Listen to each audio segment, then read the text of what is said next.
Hi dears, welcome back to ടൂസ് academy. Vacation എന്ന് പറയുമ്പോൾ എല്ലാവർക്കും കുറെ അധികം സമയം ലഭിക്കുന്ന ഒരു കാലയളവാണ്.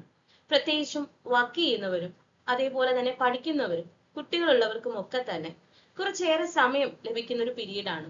അപ്പൊ ഈ ഒരു സമയം നന്നായിട്ട് വിനിയോഗിച്ചാൽ ഒരു കോമ്പറ്റേറ്റീവ് എക്സാം നിങ്ങൾക്ക് ഈസി ആയിട്ട് ക്രാക്ക് ചെയ്യാൻ സാധിക്കും. അപ്പൊ ടൂസ് അക്കാഡമിയുടെ ഇന്നത്തെ ഈ ഒരു സ്പെഷ്യൽ വീഡിയോയില് സെറ്റ് കൊമേഴ്സ് എക്സാംസ് എങ്ങനെ ഈ ഒരു 2 മന്ത്സിൽ അല്ലെങ്കിൽ ഈ ഒരു വെക്കേഷൻ കാലയളവില് നിങ്ങൾക്ക് എഫക്റ്റീവ് ആയിട്ട് പഠനം നടപ്പിലാക്കാം എന്നുള്ളതിന്റെ ഒരു സ്റ്റഡി പ്ലാനുമായിട്ടാണ് എത്തിയിട്ടുള്ളത്. ഹലോ. അപ്പോൾ നമുക്ക് മുന്നിലുള്ളത് 60 ദിവസങ്ങളാണ്. ഈ 60 ദിനരാത്രങ്ങൾ നമുക്ക് എങ്ങനെ പ്രയോജനമായിട്ട് ഉപയോഗിക്കാം, ഫലപ്രദമായിട്ട് ഉപയോഗിക്കാം എന്നാണ് നമ്മളിപ്പോൾ ഡിസ്കസ് ചെയ്യാൻ പോകുന്നത്. അതായത് നമ്മുടെ ഏറ്റവും വലിയ ലക്ഷ്യമായിട്ടുള്ള ജോലി, ആ ജോലിയിലേക്ക് എത്തുന്നതിനായിട്ട് ഏറ്റവും അത്യാവശ്യമായിട്ടുള്ള ഒന്നാണ് നമ്മുടെ സെറ്റ് എക്സാം ക്രാക്ക് ചെയ്യുക എന്നുള്ളത്. അപ്പൊ ആ എക്സാം ക്രാക്ക് ചെയ്യാനായിട്ട് നമുക്ക് എങ്ങനെ ഓരോ ദിവസവും ഫലപ്രദമായിട്ട് ഉപയോഗിക്കാം എന്നുള്ളൊരു സ്റ്റഡി പ്ലാനുമായിട്ടാണ് ടോസ് അക്കാഡമി നിങ്ങൾക്ക് മുന്നിൽ വന്നിട്ടുള്ളത്. അപ്പൊ എല്ലാവർക്കും അറിയാം, നമുക്ക് ഒരു സെറ്റ് കൊമേഴ്സ് എഴുതുന്നതിലേക്കുള്ള സിലബസിൽ 6 മൊഡ്യൂളുകളാണ് നമുക്കുള്ളത്. 6 മൊഡ്യൂളുകൾക്കും നമ്മൾ 10 ദിവസം വീതം മാറ്റി വെച്ച് കഴിഞ്ഞാൽ നമുക്ക് 60 ദിവസം ധാരാളം നമുക്ക് ഉപയോഗിക്കാനായിട്ട് കിട്ടും. അപ്പോൾ നമ്മൾ ഓരോ യൂണിറ്റിനും 10 ദിവസം എന്നുള്ളത് നിങ്ങൾ ഇപ്പോഴേ എന്ത് ചെയ്യുക, മാറ്റി അങ്ങ് വയ്ക്കുക. അതൊന്ന് മാർക്ക് ചെയ്തിടുക. ഏത് ദിവസങ്ങളാണ്, ഏത് തൊട്ട് ഏത് ദിവസങ്ങൾ, അതായത് സ്റ്റാർട്ടിംഗ് ഡേറ്റ് മുതൽ എൻഡിങ് ഡേറ്റ് വരെ നിങ്ങൾ ഏത് ദിവസമാണ് ഏത് മൊഡ്യൂളിന് വേണ്ടി മാറ്റി വെക്കുക എന്നുള്ളത് നിങ്ങൾ ഇപ്പോഴേ അങ്ങ് പ്രിപ്പയർ ചെയ്ത് വെക്കുക. ഓക്കെ. 2 പേരാണ് നിങ്ങൾക്ക് ഈ പറയുന്ന 6 മൊഡ്യൂളുകളുടെ ക്ലാസ് എടുക്കുന്നത്. 3 മൊഡ്യൂളുകൾ ഞാൻ, 3 മൊഡ്യൂളുകൾ മറ്റു മിസ്സും ചേർന്നാണ് എടുക്കുന്നത്. ഞാൻ എടുക്കുന്ന ഈ 3 മൊഡ്യൂളുകൾ എന്ന് പറയുമ്പോഴത്തേക്ക് യൂണിറ്റ് 1, യൂണിറ്റ് 2 ആൻഡ് യൂണിറ്റ് 4 ആണ്. യൂണിറ്റ് 1 എന്ന് പറയുമ്പോൾ മാനേജ്മെന്റ് കോൺസെപ്റ്റ്സ് ആൻഡ് സ്ട്രാറ്റജീസ് ആണ്. Unit 2 business environment policies and MIS, and unit 4 qualitative techniques and research methodology.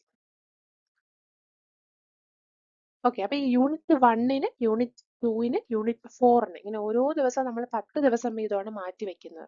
ഈ 10 ദിവസം എന്ന് പറയുമ്പോഴത്തേക്ക് ഓരോ ദിവസവും എന്ന് പറയുന്നത് നമ്മൾ 9 ദിവസം സ്റ്റഡി പ്ലാനും മറ്റൊരു ദിവസം, അതായത് എക്സ്ട്രാ നമുക്ക് കിട്ടുന്ന മറ്റൊരു ദിവസം നമ്മൾ റിവിഷനും വേണ്ടിയിട്ടാണ് മാറ്റി വെക്കുന്നത്.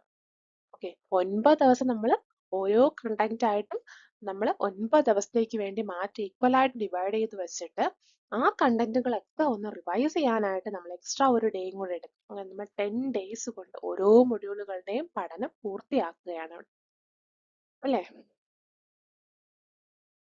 അപ്പൊ ഈ ഒരു സ്റ്റഡി പ്ലാനില്, അതായത് ഈ ഒരു വെക്കേഷൻ സ്റ്റഡി പ്ലാനില് എന്റെ പോർഷൻസ് എന്ന് പറയുന്നത് യൂണിറ്റ് 3, യൂണിറ്റ് 5 ആൻഡ് യൂണിറ്റ് 6 ആണ്. ഈ 3 യൂണിറ്റിനായിട്ട് നിങ്ങൾ 10 ദിവസം വീതമാണ് മാറ്റിവെക്കേണ്ടതായിട്ടുള്ളത്. Unit 3 financial and corporate accounting, unit 5 financial management and marketing, unit 6 cost and management accounting. ഇതിൽ ഓരോ യൂണിറ്റിനും 10 ദിവസം വീതം നിങ്ങളൊരു സമയം കൊടുത്തു വേണം പഠിച്ചു പോവാന്. അപ്പോൾ ഓരോ യൂണിറ്റും കവർ ചെയ്യുമ്പോൾ 9 ദിവസം പൂർണ്ണമായിട്ടും പഠനത്തിനും അതിൽ ഒരു ദിവസം നിർബന്ധമായി നിങ്ങൾ റിവിഷനായിട്ടും മാറ്റിവെക്കണം. റിവിഷൻ എന്ന് പറയുമ്പോൾ നമ്മൾ ഈ ഒരു 9 ഡേയ്സിൽ പഠിച്ചിട്ടുള്ള പോർഷൻസുമായി ബന്ധപ്പെട്ടിട്ടുള്ള ക്വസ്റ്റ്യൻസ് വർക്ക്ഔട്ട് ചെയ്യുക. പ്രധാനമായിട്ടും പ്രീവിയസ് ഇയർ ക്വസ്റ്റ്യൻ പേപ്പേഴ്സ് ഒക്കെ തന്നെ വർക്ക്ഔട്ട് ചെയ്യുക. ഒരു 5 വർഷത്തെ ക്വസ്റ്റ്യൻ പേപ്പർ കയ്യിൽ വെച്ചിട്ട് അതൊന്ന് വർക്ക്ഔട്ട് ചെയ്ത് കഴിഞ്ഞാൽ നിങ്ങൾക്ക് ഈസി ആയിട്ട് ക്രാക്ക് ചെയ്യാവുന്നതാണ്. അപ്പോൾ ഇതിൽ ഓരോ യൂണിറ്റിനും പഠിക്കുന്നതിനോടൊപ്പം തന്നെ ഒരു ദിവസം റിവിഷൻ ആയിട്ട് മാറ്റിവെക്കുക. റിവിഷൻ ടൈമിൽ PYQs പ്രയോജനപ്പെടുത്തുക. അപ്പൊ അങ്ങനെ ഓരോ മൊഡ്യൂളുകളുടെയും പഠനം 10 ദിവസം കൊണ്ട് നമുക്ക് ഒരുമിച്ച് മുന്നോട്ട് കൊണ്ടുപോകാം. അപ്പൊ നമുക്ക് ഒരുമിച്ച് മുന്നേറി കഴിഞ്ഞു കഴിഞ്ഞാൽ നമുക്ക് എന്തും സാധിക്കും എന്നാണ് പറയപ്പെടുന്നത്. അപ്പൊ നമ്മുടെ യൂണിറ്റ് 1 ആയിട്ടുള്ള മാനേജ്മെന്റ് കോൺസെപ്റ്റ്സ് ആൻഡ് സ്ട്രാറ്റജിക്കകത്ത് നമുക്ക് 5 മൊഡ്യൂളുകളാണ് വരുന്നത്. എല്ലാ മൊഡ്യൂളുകളിൽ തന്നെ എല്ലാ യൂണിറ്റുകളിലും തന്നെ നമുക്ക് 5 മൊഡ്യൂളുകളാണ് ഉള്ളത്. അപ്പോൾ മാനേജ്മെന്റിനകത്ത് യൂണിറ്റ് അല്ലെങ്കിൽ മൊഡ്യൂൾ 1-നകത്ത് പറയുന്നത് ബേസിക് കോൺസെപ്റ്റ് ആണ്. നമ്മൾ +2 ലെവൽ തൊട്ടേ പഠിക്കുന്ന ബേസിക് കോൺസെപ്റ്റുകളായിട്ടുള്ള നമ്മുടെ ആ ഒരു മാനേജ്മെന്റിന്റെ സ്കൂൾസ്, അതുപോലെ scientific management, then modern management, ഇതിനെ പറ്റിയിട്ടൊക്കെ അടങ്ങുന്ന ഒരു ബേസിക്സ് ആണ് മൊഡ്യൂൾ 1-ൽ അടങ്ങുന്നത്. 2-ല് നമ്മുടെ ഫങ്ഷൻസ് ഓഫ് മാനേജ്മെന്റ് ആണ് വരുന്നത്. വളരെ ഡീറ്റെയിൽ ആയിട്ട് നമ്മൾ ഫങ്ഷൻസ് ഓഫ് മാനേജ്മെന്റ് പഠിക്കുക. 3rd മൊഡ്യൂളില് നമ്മൾ ഓർഗനൈസേഷണൽ ബിഹേവിയർ, ഓക്കെ, അതിന്റെ ബേസിക് കോൺസെപ്റ്റ്, അതിന്റെ തിയറി തുടങ്ങിയ കാര്യങ്ങളാണ് നമ്മൾ മൊഡ്യൂൾ 3-ൽ ഡിസ്കസ് ചെയ്യുന്നത്. അതിനുശേഷം നമ്മൾ മൊഡ്യൂൾ 4-ലോട്ട് പോയി കഴിഞ്ഞാൽ നമ്മൾ സ്ട്രാറ്റജിക് മാനേജ്മെന്റ് ആണ് ഡിസ്കസ് ചെയ്യുന്നത്. സ്ട്രാറ്റജിക് മാനേജ്മെന്റ് എന്ന് പറയുമ്പോൾ അതിന്റെ കോൺസെപ്റ്റ്സും മുതൽ അതിന്റെ മോഡൽസും അപ്രോച്ചസും വരെ നമ്മൾ വളരെ ഡീറ്റെയിൽ ആയിട്ട് ഡിസ്കസ് ചെയ്യും. അതിനുശേഷം നമ്മുടെ ലാസ്റ്റത്തെ മൊഡ്യൂൾ 5-നകത്ത് സ്ട്രാറ്റജിക് പ്ലാനിനകത്ത് strategic implementation and strategic control system, അതുപോലെ തന്നെ സ്ട്രാറ്റജിയായിട്ട് ബന്ധപ്പെട്ട് നമ്മുടെ മൈക്കിൾ പോർട്ടറുടെ കോമ്പറ്റേറ്റീവ് സ്ട്രാറ്റജീസും നമ്മൾ ഡിസ്കസ് ചെയ്യും. ഈ രീതിയിലാണ് നമ്മുടെ 5 മൊഡ്യൂളുകൾ നമുക്ക് പഠിക്കേണ്ടത്. വളരെ പെട്ടെന്ന് തന്നെ നമുക്ക് 9 ദിവസം കൊണ്ട് പഠിക്കാനും 1 ദിവസം കൊണ്ട് റിവൈസ് ചെയ്യാനും പറ്റും. അപ്പോൾ നമ്മൾ ഈ റിവൈസ് ചെയ്യുന്ന സമയത്ത് നമ്മൾ മോഡൽ എക്സാംസ് ഒന്നും എഴുതാൻ മറക്കരുത്. അപ്പം നമ്മൾ റിവൈസ് ചെയ്യുന്ന സമയം നമ്മൾ PYQs വളരെ ഡീറ്റെയിൽ ആയിട്ട് അനലൈസ് ചെയ്യേണ്ടതുണ്ട് അല്ലേ. അപ്പോൾ ഞാനിവിടെ കാണിച്ചിട്ടുള്ള 2025-ൽ തന്നെ നമ്മുടെ സെറ്റ് എക്സാമിന് വന്ന ചോദ്യങ്ങളാണ് ഞാൻ ഈ കാണിച്ചിട്ടുള്ളത്. അപ്പം നിങ്ങൾക്ക് അതിൻ്റെ ഐഡിയ കിട്ടും ഇങ്ങനെയൊക്കെയാണ് മാനേജ്മെന്റിൽ നിന്ന് ചോദ്യങ്ങൾ വരുന്നത്. ജസ്റ്റ് നമ്മുടെ ആ ഒരു ചെയിൻ ഓഫ് കമാൻഡ് എന്താണ് റെഫർ ചെയ്യുന്നതെന്നുള്ള ചോദ്യവും അതിനോടൊപ്പം നമ്മുടെ വളരെ ഇമ്പോർട്ടൻ്റ് ആയിട്ടുള്ള ഒരു കോൺസെപ്റ്റ് ആയിട്ടുള്ള MBO, മാനേജ്മെന്റ് ബൈ ഒബ്ജക്റ്റീവ്സിനെ ഡിഫൈൻ ചെയ്യുന്ന സ്റ്റേറ്റ്മെന്റ് ഏതെന്നുള്ള ചോദ്യമാണ് ചോദിച്ചിട്ടുള്ളത്. നിങ്ങൾക്ക് ആ കോൺസെപ്റ്റ്സ് നമുക്ക് നമ്മൾ പഠിച്ചു കഴിഞ്ഞാൽ എത്ര ഈസി ആയിട്ട് നമുക്ക് ഉത്തരം എഴുതാം, ഈ ലെവലിൽ നിന്നായിരിക്കും ചോദിക്കുന്നതെന്നൊരു ഐഡിയ നിങ്ങൾക്ക് ഇപ്പൊ കിട്ടിക്കാണും. അപ്പോൾ ഈ ഒരു ലെവലിൽ തന്നെ, ഈ ഒരു സ്പിരിറ്റിൽ തന്നെ നിങ്ങൾ മുന്നോട്ട് പോവാം, എല്ലാ യൂണിറ്റുകളും 6 യൂണിറ്റുകളും പഠിക്കാനായിട്ട്. ഓക്കെ, അതിനുശേഷം നമ്മൾ യൂണിറ്റ് 2-ലോട്ടാണ് പോകുന്നത്. അതായത് business environment policy and MIS. അപ്പൊ അതിനകത്ത് 5 മൊഡ്യൂളുകളാണ് ഉള്ളത്. ആദ്യത്തെ മൊഡ്യൂളുകളിൽ നമ്മുടെ ബിസിനസിന്റെ തന്നെ മൈക്രോ എൻവയോൺമെന്റിനെ, മാക്രോ എൻവയോൺമെന്റ്, അതുപോലെ economic, political, technological, social, cultural, trade, അങ്ങനെ വിവിധ തരം എൻവയോൺമെന്റിനെ പറ്റി നമ്മൾ ഡീറ്റെയിൽ ആയിട്ട് പഠിക്കുന്നുണ്ട്. അതിനുശേഷം മൊഡ്യൂൾ 2-ലോട്ട് വരുമ്പോൾ നമ്മുടെ എക്കോണമിയുടെ തന്നെ സ്ട്രക്ചർ, അതുപോലെ GDP, growth pattern, per capita income, അങ്ങനെ ഇന്ത്യൻ എക്കോണമിയെ പറ്റി നമ്മൾ വളരെ ഡീറ്റെയിൽ ആയിട്ട് അതിന്റെ സ്ട്രക്ചറും പ്രോബ്ലവും അതിന്റെ ആ ഒരു എന്താണ് നമ്മുടെ ഇൻകംസും കാര്യങ്ങളും ഒക്കെ നമ്മൾ വളരെ ഡീറ്റെയിൽ ആയിട്ട് പഠിക്കുന്നുണ്ട് മൊഡ്യൂൾ 2-നകത്ത്. മൊഡ്യൂൾ 3-ൽ വരുമ്പോഴാണ് നമ്മുടെ ഇൻസ്റ്റിറ്റ്യൂഷൻസ് ആയിട്ടുള്ള WTA പറ്റിയിട്ടും, അതുപോലെ തന്നെ നമ്മുടെ ഫോറിൻ ഡയറക്റ്റ് ഇൻവെസ്റ്റ്മെന്റും, അതിനുശേഷം നമ്മുടെ എക്കണോമിക് ഇന്റഗ്രേഷന്റെ ഫോമുകളെ പറ്റിയിട്ടും ഒക്കെ വളരെ ഡീറ്റെയിൽ ആയിട്ട് നമ്മൾ പഠിക്കുന്നത് മൊഡ്യൂൾ 3-ക്കകത്താണ്. ഇനി മൊഡ്യൂൾ 4-ലോട്ട് പോയാലോ, നമ്മുടെ policies, investment policy, exim policy, then liberalization and privatization policy, disinvestment policy, അതുപോലെ തന്നെ public private partnership policy, PPP policy, അങ്ങനെ നമ്മൾ വളരെ ഡീറ്റെയിൽ ആയിട്ട് ഇമ്പോർട്ടൻ്റ് ആയിട്ടുള്ള പോളിസീസ് പഠിക്കുന്നു. അവസാനത്തെ മൊഡ്യൂളിലാണ് നമ്മൾ MIS ഡിസ്കസ് ചെയ്യുന്ന മാനേജ്മെന്റ് ഇൻഫർമേഷൻ സിസ്റ്റം ഡിസ്കസ് ചെയ്യുന്നത്. അതിന്റെ ബേസിക് കോൺസെപ്റ്റുകളും system concept, data processing concept തുടങ്ങിയ കാര്യങ്ങൾ വളരെ ഡീറ്റെയിൽ ആയിട്ട് അതിന്റെ സിസ്റ്റം ഡെവലപ്മെന്റും ഇംപ്ലിമെന്റേഷനും നമ്മൾ പഠിക്കേണ്ടതുണ്ട്. എല്ലാ എക്സാമിനും മെസ്സിൽ നിന്നുള്ള ചോദ്യവും ഉറപ്പാണ്, ഷുവർ ക്വസ്റ്റ്യൻ ആണ്. ഓക്കെ, ഈ ലെവലിലുള്ള ക്വസ്റ്റ്യൻസ് ആണ് വന്നിട്ടുള്ളത്. നമ്മളിപ്പോ പറഞ്ഞ പോലെ ആ പോളിസീസിൽ നിന്ന് വളരെയധികം ചോദ്യങ്ങൾ വന്നിട്ടുണ്ട്. കണ്ടാൽ തന്നെ നിങ്ങൾക്ക് മനസ്സിലാക്കാം. ലിബറലൈസേഷൻ പോളിസിന്നും ഡിസ്ഇൻവെസ്റ്റ്മെന്റ് പോളിസിന്നും ക്വസ്റ്റ്യൻ വന്നിട്ടുണ്ട് അല്ലെ. ഒന്നിന്റെ ഗോൾ ആണ് ചോദിച്ചിട്ടുള്ളെങ്കിൽ മറ്റൊന്നിന്റെ മീനിങ് ആണ് ചോദിച്ചിട്ടുള്ളത്. അതുപോലെ MIS എവിടെ യൂസ് ചെയ്യുന്നു, അതിന്റെ യൂസേജിനെ പറ്റി ചോദിച്ചിട്ടുണ്ട്. അപ്പോൾ ഓരോ മൊഡ്യൂളുകളിൽ നിന്നുള്ള ചോദ്യങ്ങൾ ഷുവർ ആണ്. എല്ലാ മൊഡ്യൂളുകളിൽ നിന്നും എല്ലാ ഏരിയാസിൽ നിന്നും നമുക്ക് ക്വസ്റ്റ്യൻ 100% പ്രതീക്ഷിക്കേണ്ടതുണ്ട്. അത്തരത്തിൽ വേണം നമ്മൾ പഠിക്കാനായിട്ട്. ഒന്നും വിട്ടുപോകാതെ, ഒന്നും മിസ്സാക്കാതെ, സ്കിപ്പാക്കാതെ നമ്മളെല്ലാം പഠിക്കേണ്ടതുണ്ട്. ഓക്കെ, അപ്പൊ നമുക്ക് 2 മാസം നമ്മൾ അത്രയും മനോഹരമായി യൂട്ടിലൈസ് ചെയ്താൽ മാത്രമേ നമുക്ക് എല്ലാ മൊഡ്യൂളുകളിലും എല്ലാ ഏരിയകളും കവർ ചെയ്യാനായിട്ട് സാധിക്കത്തുള്ളൂ. അതുപോലെ തന്നെ unit 4 quantitative techniques and research method.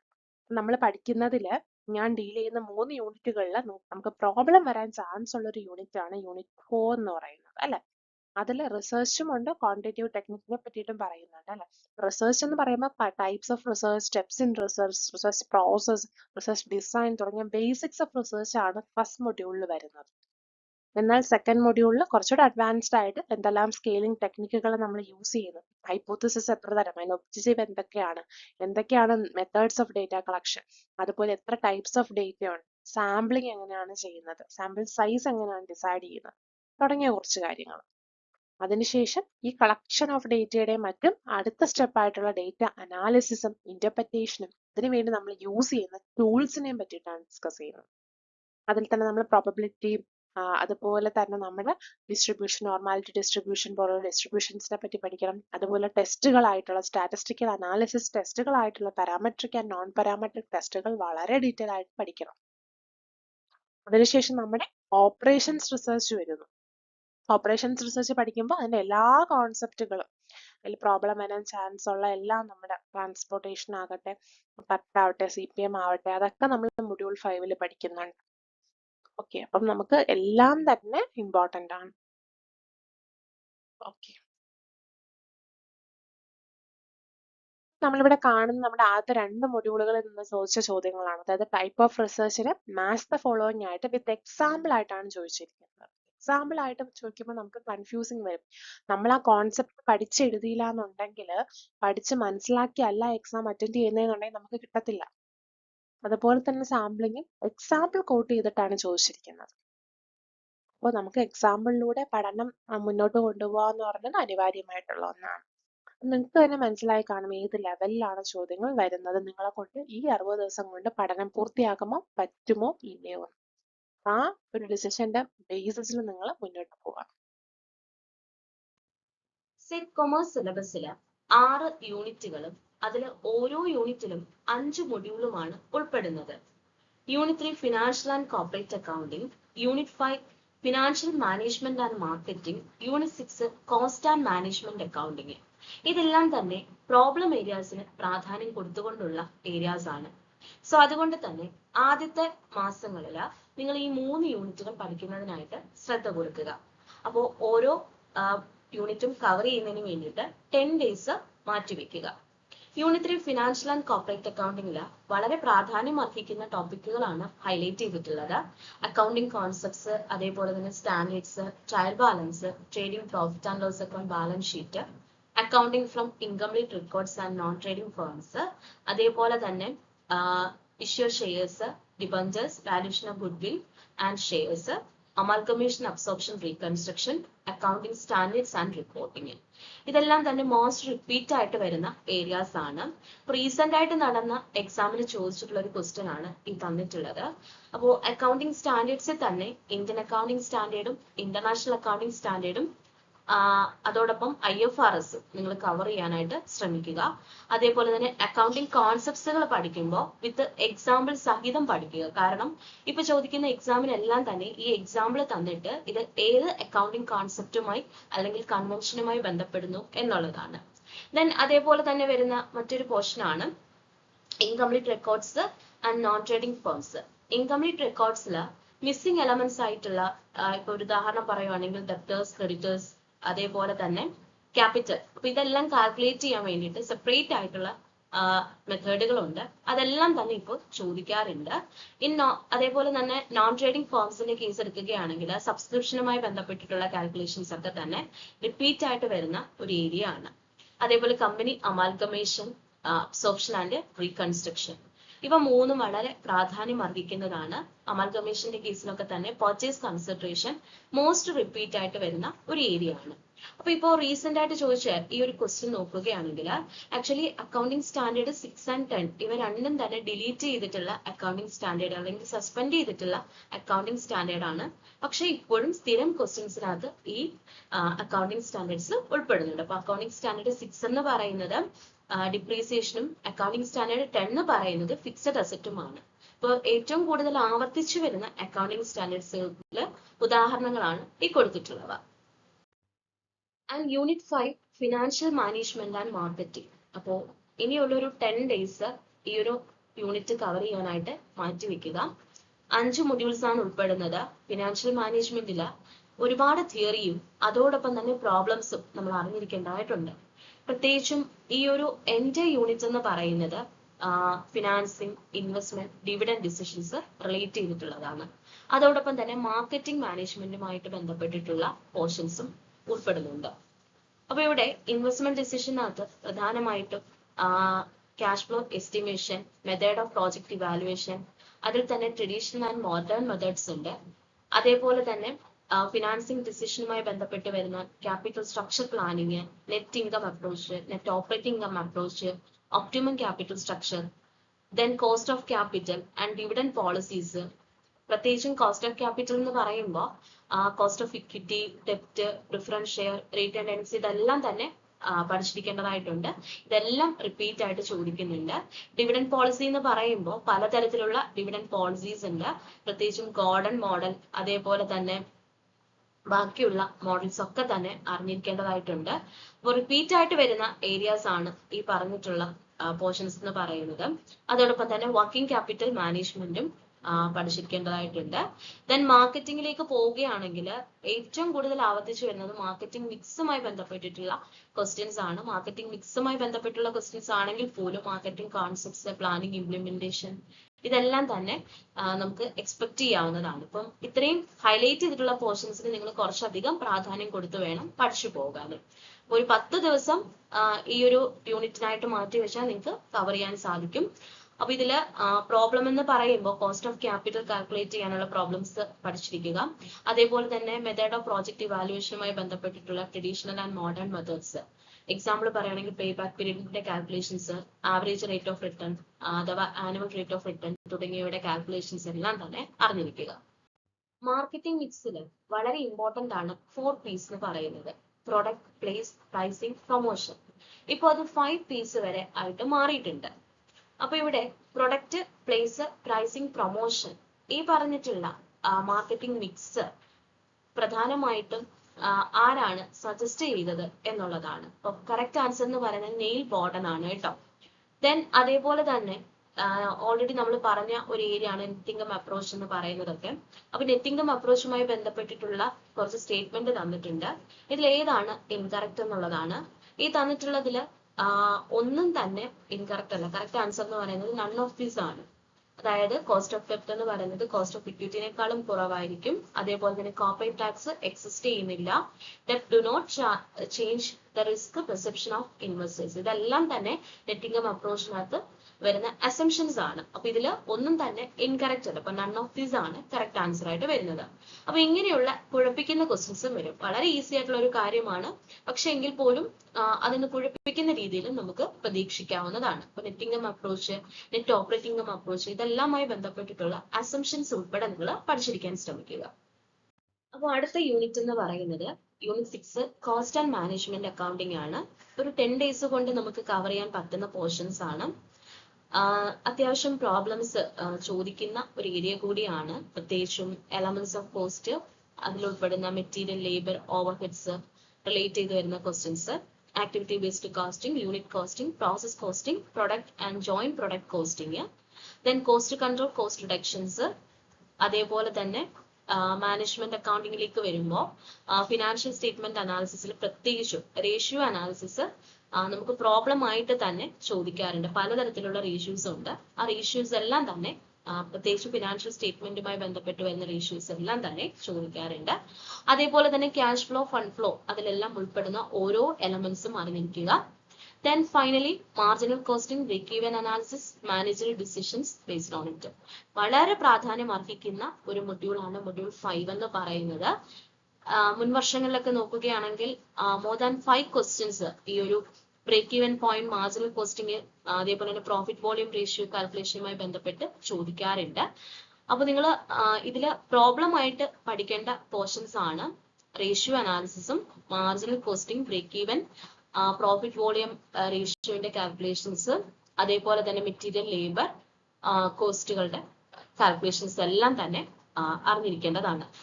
ഈ റീസെന്റ് ആയിട്ട് നടന്ന എക്സാമിന് ചോദിച്ചിട്ടുള്ള ഒരു ക്വസ്റ്റ്യൻ ആണ്. ഈ ക്വസ്റ്റ്യനകത്ത് തന്നിട്ടുള്ളത് കൺസംഷൻ തന്നിട്ടുണ്ട്, റീഓർഡർ പീരീഡ് തന്നിട്ടുണ്ട്, ആൻഡ് എക്കണോമിക് ഓർഡറിംഗ് ക്വാണ്ടിറ്റി തന്നിട്ടുണ്ട്. ആക്ച്വലി ഇവിടെ കാൽക്കുലേറ്റ് ചെയ്യേണ്ടത് റീഓർഡർ ലെവൽ ആണ്. Okay, so the reorder level of material will be dash units എന്നുള്ളതാണ് കാൽക്കുലേറ്റ് ചെയ്യേണ്ടത്. അപ്പൊ നമുക്ക് തന്നിട്ടുള്ളത് നോക്കുകയാണെങ്കിൽ ഇവിടെ maximum consumption and maximum reorder period ആണ് ഇവിടുത്തെ റീഓർഡർ ലെവൽ എന്ന് പറയുന്നത്. അപ്പോൾ മാക്സിമം കൺസപ്ഷൻ 12 വരും ആൻഡ് മാക്സിമം റീഓർഡർ പീരീഡ് എന്ന് പറയുമ്പോൾ 10 days, minimum 6, maximum 10 days. 6 to 10 days എന്ന് പറയുമ്പോൾ മിനിമം 6, മാക്സിമം 10. ഇവിടെ മിനിമം 8, മാക്സിമം 10 ആണ്. അപ്പോൾ 12 into 10 ആൻസർ എന്നത് 120 ആണ് കേട്ടോ. ദെൻ അതേപോലെ തന്നെ പിന്നെ വന്നൊരു ക്വസ്റ്റ്യൻ ആണ് ലേബർ കോസ്റ്റുമായി ബന്ധപ്പെട്ടിട്ടുള്ളത്. സ്ഥിരം വരുന്നൊരു ക്വസ്റ്റ്യൻ ആണ്. പലതരത്തിലുള്ള വേജസ് പ്ലാനുകളുണ്ട്, ബോണസ് പ്ലാൻസ് ഉണ്ട്. അതിൽ പീസ് റേറ്റ് സിസ്റ്റം ആണ് തന്നിട്ടുള്ളത്. അതേപോലെ തന്നെ ബോണസ് പ്ലാൻസും തന്നിട്ടുണ്ട്. ഇതിന് മാച്ച് ആയിട്ടുള്ള ഇത് കണ്ടെത്തുക എന്നുള്ളതാണ്. അപ്പോൾ കറക്റ്റ് ആൻസർ എന്ന് പറയുന്നത് ഓപ്ഷൻ എ ആണ് കേട്ടോ. അപ്പോൾ ടൈലർ ഡിഫറൻഷ്യൽ പീസ് റേറ്റിന് സ്യൂട്ടബിൾ ആയിട്ട് വരുന്നത് does not guarantee minimum wages എന്നുള്ളതാണ്. ആൻഡ് അടുത്തൊരു question merit differential piece rate system എന്ന് പറയുന്നത് up to 83% of efficiency basic piece rate ആണ്. ആൻഡ് ഗ്യാൻടാക് ബോണസ് പ്ലാൻ എന്ന് പറയുന്നത് കറക്റ്റ് ആൻസർ എന്ന് പറയുന്നത് standard output 20% of time rate of bonus ആണ്.